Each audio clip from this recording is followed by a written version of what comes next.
Hello everybody, I'd like to give a short presentation on Shel Silverstein today. So, you may ask, who is he? He was born as Sheldon Allen Silverstein. He was born on September 25th, 1930, and he died May 10th, 1999. He was a cartoonist, an author, a songwriter, a poet, and a playwright. He served in the army. He was stationed in Japan and Korea, and he was also a cartoonist for Playboy as well as a military magazine. This is when he first initially became popular. So what is his writing style? He had made-up language, fantasized scenarios. He added a combination of cartoons and poetry into his stories, which made his writing style very different compared to other authors. So he had light verse, happy endings for most of the time. So some of his books include The Giving Tree, A Light in the Attic, A Giraffe and a Half, Falling Up, and The Missing Piece. These are just 5 of many books he's written over the course of his life. So to start off, we have The Giving Tree, which is one of my favorites. It's a boy and an apple tree become friends. The tree is very giving, and over time, as the boy grows up, he becomes a taker over a giver. So he grows into an old man, and he never realizes how much the tree gave him. She gave him her leaves, her branches, and all the wood she had so he can make a profit off of himself. So the message of the story is to be grateful and appreciate the sacrifices people make for you. So the next book we have here is A Light in the Attic.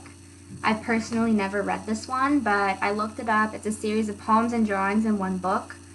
So they're made up scenarios and fantasies. All the poems have different meanings, and some of the examples of the characters are Backward Bill and Sourface Ann. So they're very witty, comical, and made up. So what I researched, the light in the attic, quote unquote, is basically referring to the child reading their brain and their curiosity, like light bulb in your head type of thing.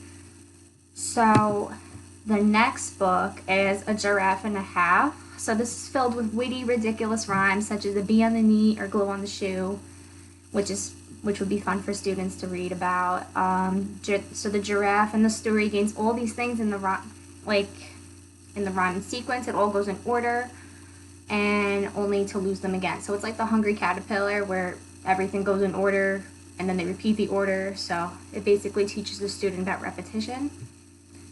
So the next book is called Falling Up. So this is like A Light in the Attic. It's a series of poems combined in one short book.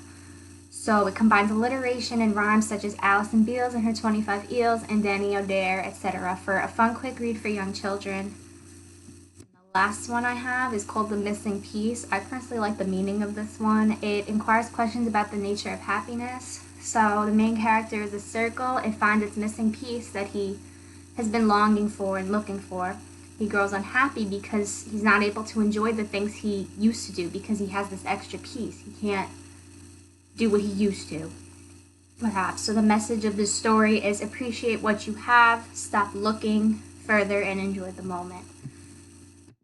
So how do we incorporate Shel Silverstein into our lessons? So I basically just took the 5 books and I just wrote an example of what you can do in a lesson with these. So The Giving Tree can be read to teach students about the importance of being grateful and giving, and not to be and without being thankful for it.